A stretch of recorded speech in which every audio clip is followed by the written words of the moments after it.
अंकिता भंडारी प्रकरण के बाद एक और प्रकरण जिसमें सभी उत्तराखंडी एक साथ सड़क पर वापस दिखे।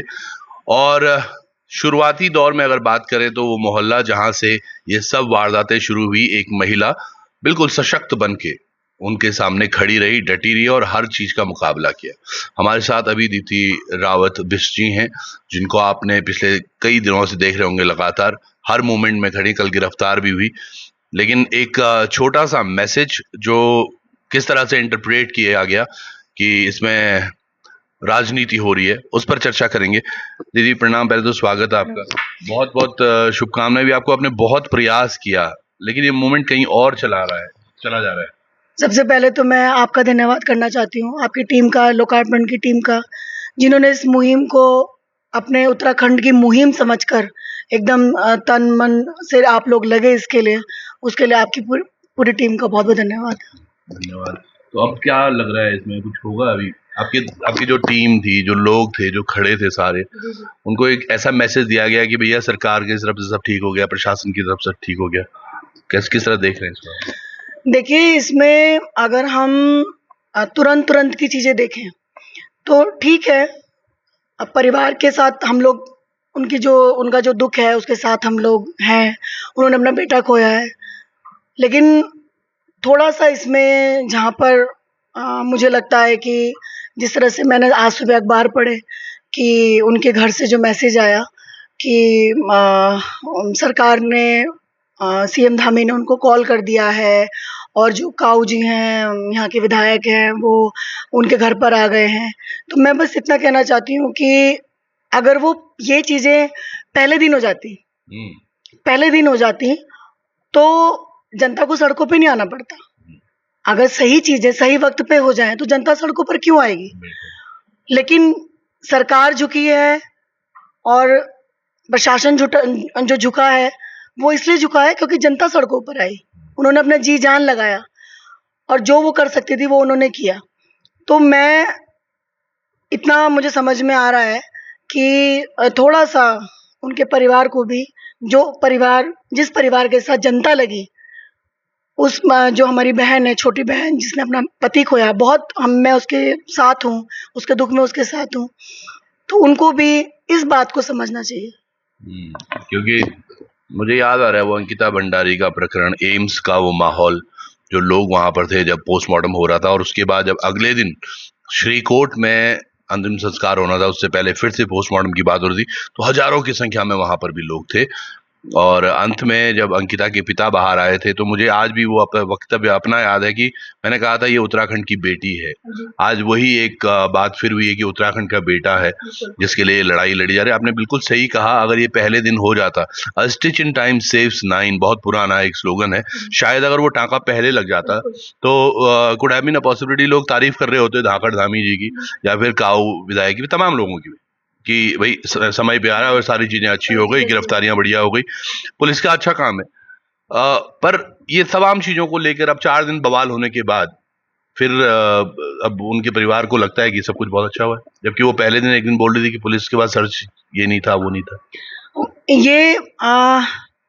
यही समझने वाला इसमें पॉइंट है कि पहले दिन पुलिस का रवैया, सरकार का रवैया, पहले दिन जो हमारी बहन थी वो इतना परेशान थी, इतना दुखी थी, और वो परेशानी आम इंसान के साथ जब ऐसी घटना होती है तो परेशानी वास्तव में बहुत बड़ी परेशानी होती है।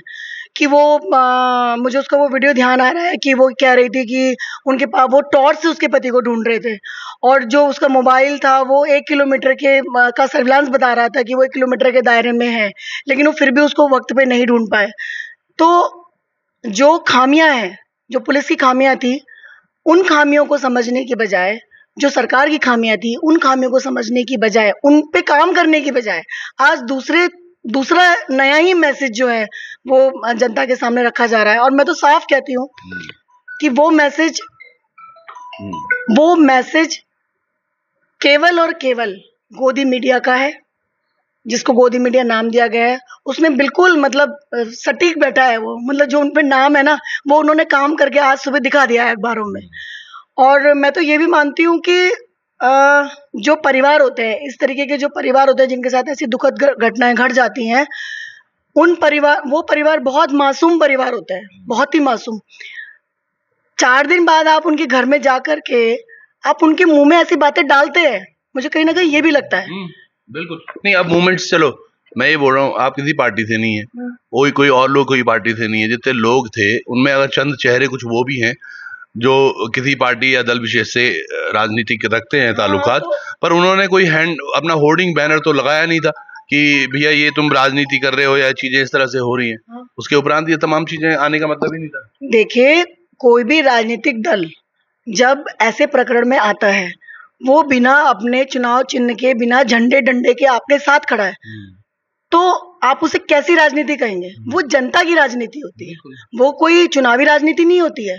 उसमें किसी को नहीं पता कि ये बगल वाला जो मेरा बंदा चल रहा है ये बीजेपी का है कि कांग्रेस। हाँ, बल्कि अभी इस चुनावी बात से मुझे एक बात और ध्यान आई, वो घटना मैं थोड़ा सा बोलना चाहूंगी। उस दिन क्या हुआ, जब फर्स्ट डे, मेरे ख्याल से 17 की बात है वो, उस दिन जब धरना हुआ था 6 नंबर पुलिया पे, जो धरना स्थल है, जो भारद्वाज के घर के बाहर हम लोग जहाँ पर बैठे हुए थे, मैं और हमारे गांव की जितनी भी महिलाएं थी, सारी की सारी महिलाएं, हमारी बात हो गई थी और हम वहाँ पे धरना स्थल पर बैठे थे। और हमारा जो एक जो था कि भाई हम जल्द से जल्द इसको कार्रवाई को करवाएं, उसके लिए हमारा था कि हम वहीं पर एक रोड ब्लॉक करेंगे। 6 नंबर जाने का कोई था ही नहीं प्लान, लेकिन वहां पर बीजेपी के कुछ लोग थे वहां पर बीजेपी के, और बल्कि उनके द्वारा ही वो टेंट भी लगवाया गया था। हमने कोई टेंट नहीं लगाया, क्योंकि हमें उम्मीद थी कि हमारे इतना करने से, क्योंकि भारद्वाज के सारे जो उसके द्वारा किए गए गलत काम है वो बहुत ज्यादा ओपन हो चुके थे, तो हमें ये उम्मीद थी कि हम एक आध दिन प्रोटेस्ट करेंगे, हो जाएगा, हमें रिजल्ट मिल जाएगा। तो वो उस दिन भी क्या हुआ कि वो सारी भीड़ को, आधी भीड़ को बीजेपी के लोग 6 नंबर की तरफ ले गए। अच्छा। हाँ, ये उस दिन हुआ था, जबकि मैं कहती रह गई पीछे से, और उनके परिवार के लोग मेरे साथ थे। आप चाहें तो उनके परिवार के लोगों से बात कर सकते हैं। नहीं, ये मुझे याद है, क्योंकि वो 6 नंबर पुलिया वाला जो है वो संस्करण हमने लाइव दिखाया था, और कुछ लोग, आप लोग यहाँ बैठे हुए थे। हाँ। तो फिर मैं बाद में यहाँ पूरा पैदल चल के आया उनके पिता के साथ, और मुझे ये ध्यान है बिल्कुल जो आप बोल रहे हैं, ऐसा हुआ था। कुछ लोग वहां थे। अब उसमें सारे, मुझे नहीं पता कौन से, वही वाली बात है, दल के तो थे नहीं, हमारे जैसे हम आम उत्तराखंडी थे। लेकिन हम कुछ लोगों को पहचानते हैं कि ये बीजेपी का चेहरा है, कुछ लोगों को हम पहचानते हैं, स्थानीय।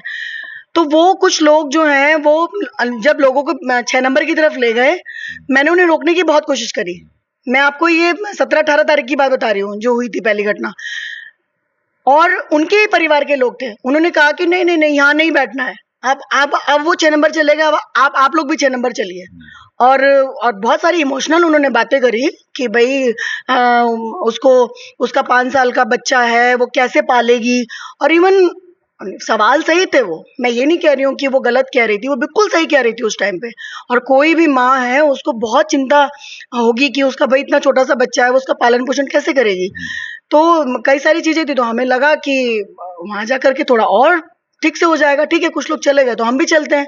तो वो घटना भी इस तरह से हुई थी। अब देखो, अब वही वाली बात है, यहाँ पे वो जो लोग थे, जो आप बता रहे हैं भाजपा से हैं, मैं तो फिर भी वही कहूंगा, एक आम उत्तराखंडी थे जो गए, दर्द के साथ उठे। अगर क्या हम उसको राजनीतिकरण बोल सकते हैं कि वो लोग राजनीति हमने तो नहीं कहा, है ना, क्योंकि जरूरत नहीं थी, वो एक आम संवेदनाओं की लड़ाई थी। मैं आशा करता हूँ कि ये परिवार को न्याय जरूर मिले। जो आश्वासन इनको दिए गए हैं उन पर पूरी तरह, अब पता नहीं कौन कौन से आश्वासन पहले तो दिए गए हैं, पर वो पूर्ण हो। अब क्या लगता है आपको, क्योंकि अंकिता भंडारी प्रकरण आज 1.5 साल हो गए ऐसे ही चल रहा है। देखिए, हमारे देश में जो न्याय है ना, वही एक सजा है। न्याय पाना ही अपने आप में एक सजा बन जाता है। अंकिता की माँ किस तरह से जब भी मुलाकात होती है, उनके आंसू बहने लगते हैं। आज भी, अभी पिछले महीने उनसे मुलाकात हुई थी किसी सिलसिले में, वो जब भी मिलती है वो रोने लगती हैं। तो यहाँ तो न्याय पाना ही अपने आप में एक सजा है।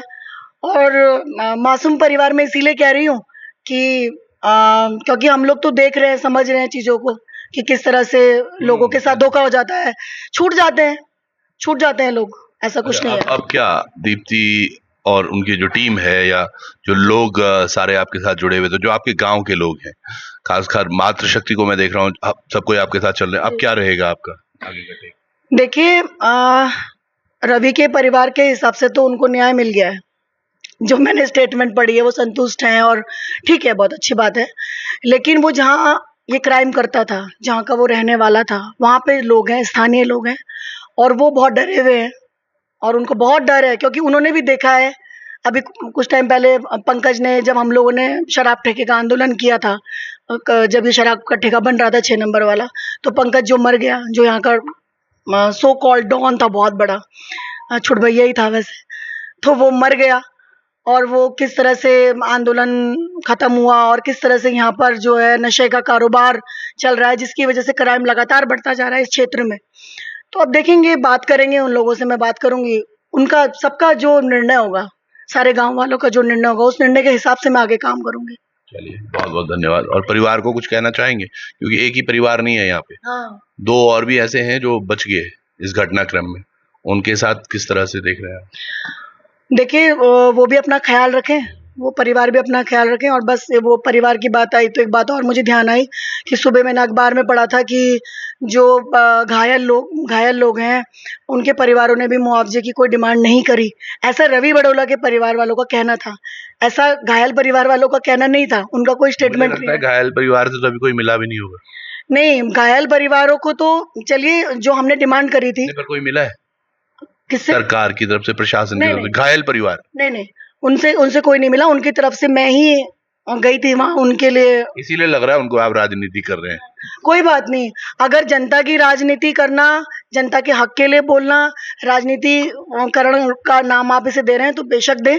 ऐसी राजनीति मैं पूरी जिंदगी भर करूंगी, अगला जन्म मिलेगा तो भी करूंगी। चलिए, जिस दिन पहले दिन मिले थे हम, इनकी आवाज ऐसी नहीं थी। पिछले 3-4 दिन से लगातार हल्ला और तमाम चीजें हो रही हैं, पर नमन है आपको। आप जैसी मातृशक्ति हो तो शायद एक हिम्मत बढ़ती है। मैं हमेशा से कह रहा हूँ पिछले 2-4 दिन से कि 94 का जो आंदोलन था वो भी मातृशक्ति ने उठाया था, और आज उत्तराखंड को बचाने की लड़ाई है, तो आप जैसी महिलाओं या मातृशक्तियों की जरूरत बहुत है हमें। जी हाँ, बहुत बहुत धन्यवाद। धन्यवाद। और कुछ प्रतिक्रिया नहीं, है? बस। चलिए, तो आप भी जुड़े रहिएगा, और आशा करते हैं रवि के परिवार के साथ साथ उन 2 परिवारों को भी न्याय मिले भैया, और सब सुरक्षित रहें, यही हमारी प्राथमिकता रहेगी। बहुत बहुत धन्यवाद। नमस्कार।